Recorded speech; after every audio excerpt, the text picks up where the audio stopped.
Workplace injuries, both physical and psychological, have a far-reaching impact.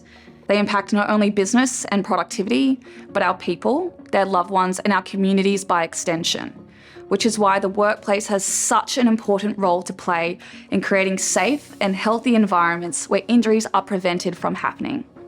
Preventing workplace injuries can often seem overwhelming, and while it can be tempting to offer short-term solutions like yoga and a fruit bowl, this won't prevent harm from occurring again.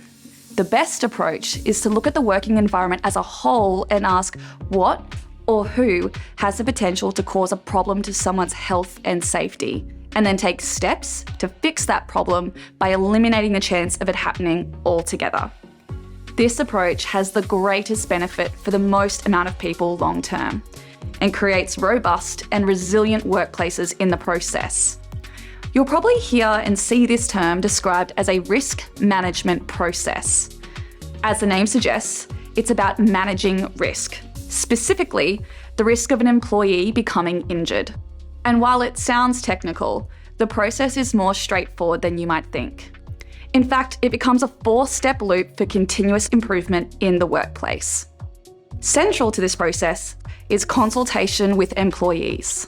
Consultation with employees on matters affecting their health and safety is actually a legal requirement, but it also means workplaces will get the best understanding, perspective, and insights from those who do the job day in and day out. So what is the risk management process for preventing work-related injuries? Step 1. You need to identify the thing or the situation in the workplace that could cause harm to someone, either mentally or physically. In OHS language, we call these hazards, and there are 2 types. Psychosocial hazards negatively impact our mental or psychological health, and physical hazards negatively impact our physical health and safety. Physical hazards are sometimes easier to spot. These are things like a cable on the floor that someone might trip on, or a ladder that creates the risk of someone falling, especially from a great height. Psychosocial hazards can't always be seen.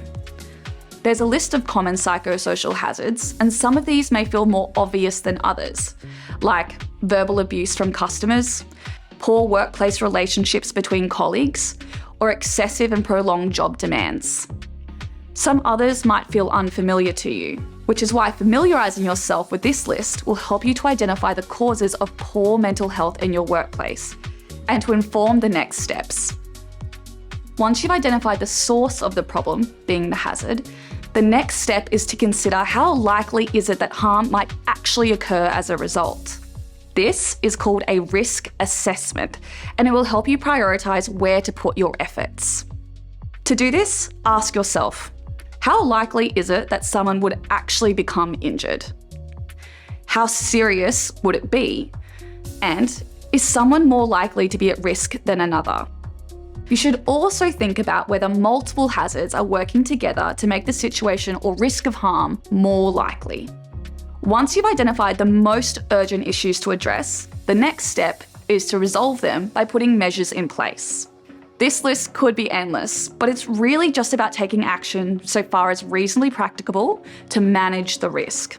Some examples might include showing leadership commitment to workplace safety by making OHS part of the weekly agenda, or providing sufficient time and resources to allow someone to really do their job.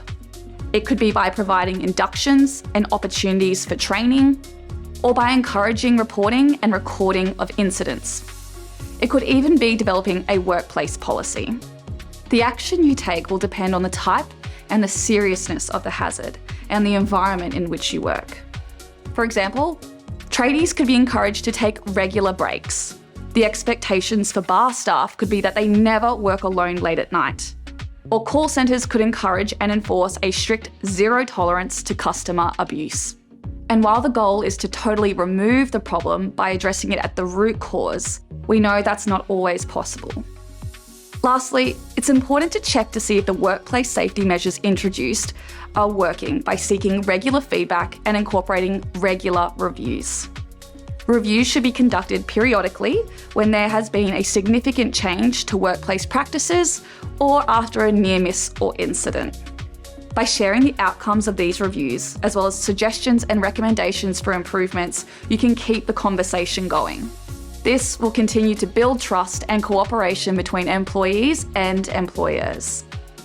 To prevent mental injuries in your workplace, start by sharing the WorkWell survey with your team and take action with the step-by-step support of the WorkWell Toolkit.